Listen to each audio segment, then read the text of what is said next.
La guerre de Gog et Magog, c'est la lutte des 70 peuples réunis sous l'influence occidentaux ishmaéliques pour détruire Israël et prendre Jérusalem et en faire capitale universelle du monde, sans juifs bien sûr. Le miracle qui va se produire, et le Malbim qui a vécu il y a 200 ans nous l'a expliqué, c'est que comme le projet officiel c'est de reprendre Jérusalem, au moment où ils croiront qu'ils sont près de l'avoir repris, Ishmaël, on peut lui faire confiance, va s'adresser à Edom et dire: et au fait, une fois qu'on aura Jérusalem, ça sera la ville de l'islam ou la ville de la chrétienté? Et l'autre va dire: oh, j'y avais pas pensé, bon, on n'a qu'à partager, parce que lui c'est l'élan du cœur, c'est le chrétien. Ishmaël veut répondre: mais nous, on ne partage que les corps, on ne coupe que les gens, on ne partage pas. Et donc ils vont s'entretuer. Et finalement, au lieu de terminer le travail qu'ils auront commencé, ils vont s'effondrer aux portes de Jérusalem. Parce que finalement, ils ne se mettront jamais d'accord sur le partage du butin. Avant même de l'avoir, en étant sûr qu'ils vont l'avoir, ils commenceront à discuter sur l'après-conquête, ils ne vont pas se mettre d'accord, et c'est comme ça que Israël va être sauvé in extremis. Mais quoi qu'il en soit, Itnagdud zu bechol atzmuta, ce rassemblement dans toute sa puissance contre Israël, Tidgalé se dévoilera, comme on le sait, Besof Chag HaSukkot, à la fin de la fête de Sukkot. Comme on le sait, ça fait des millénaires que nos maîtres nous annoncent que la dernière phase, avant la délivrance finale de la guerre de Gog et Magog, ça va exploser pendant la guerre de Sukkot. Pourquoi? Parce que bien que le Ta'alir est long et lent, à chaque fois qu'on arrive à la fête de Sukkot, à ce moment-là, c'est un zman, un moment très très très propice à tout d'un coup une déclaration de guerre. Pas forcément militaire, pas forcément, mais une déclaration de guerre encore plus politique, genre un embargo, un truc, un machin, des grands coups. Ou tout simplement qu'ils lancent le Hamas contre nous, la djihad, etc. Parce qu'ils ne vont pas se salir à nous faire la guerre. Ils ont aujourd'hui le Hamas, le djihad, pour faire le travail à leur place. Quoi qu'il en soit, Besof Chag HaSukkot. Boanu Mak. Et maintenant, regardez ce qu'il va dire. Au nom de Rabbi Tzadok HaKohen Milouvlin, qui était un très très très très grand maître, qui était un chassid, pas un élève direct, mais un élève des élèves du Baal Shem Tov, qui explique pourquoi la fête de Sukkot.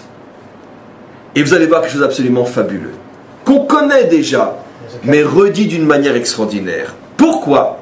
Parce que pendant la fête de Sukkot, mes amis, nous apportions au temple, entre autres, 70 vaches.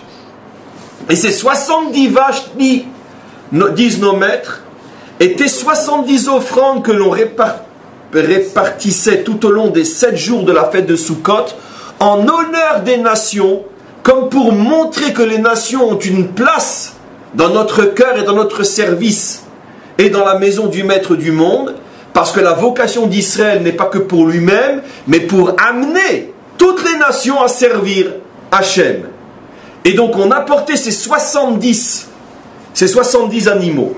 Le Zohar dit que par le mérite de l'apport pendant des siècles de ces 70 vaches au temple pendant la fête de Sukkot, les nations, et chacune en relation avec sa propre offrande qu'on apportait en son nom, les nations recevaient le flux de bénédictions et de réussite tout au long de l'année. Au point que le Talmud dit que si les nations avaient su ce qu'elles devaient à Israël, d'avoir, sans leur demander leur avis, agi pour leur bien pendant tellement de temps, chaque nation, dit le Talmud, aurait envoyé une légion pour protéger le temple. Pourquoi spécialement la fête de Sukkot? Puisque c'est la fête qui symbolise justement tout ce que Israël fait pour les nations. Et bien c'est exactement ce que le Rav Galzerson a expliqué au début. Le pélé de la guerre de Gog et Magog, c'est qu'au moment où on s'attendrait le plus à être loué par le monde entier, c'est là qu'ils se mettent tous contre nous.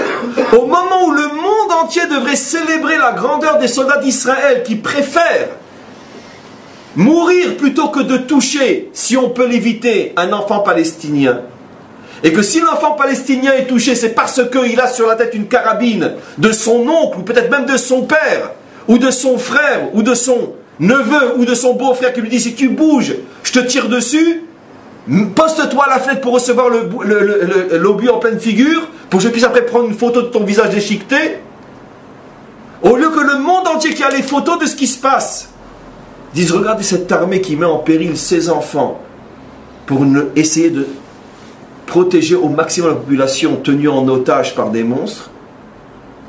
On voit déjà se faufiler la prochaine et future très rapide condamnation à l'ONU pour les crimes barbares d'Israël.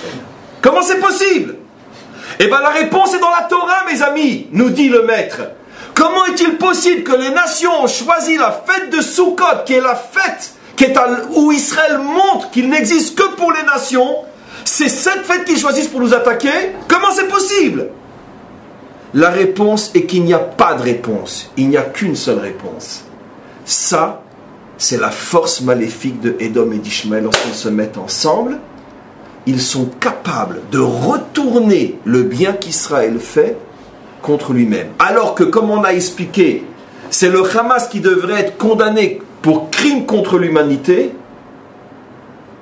ils veulent nous condamner comme crime contre l'humanité. Comment c'est possible? Parce que Ishmaël et Édom sont ensemble.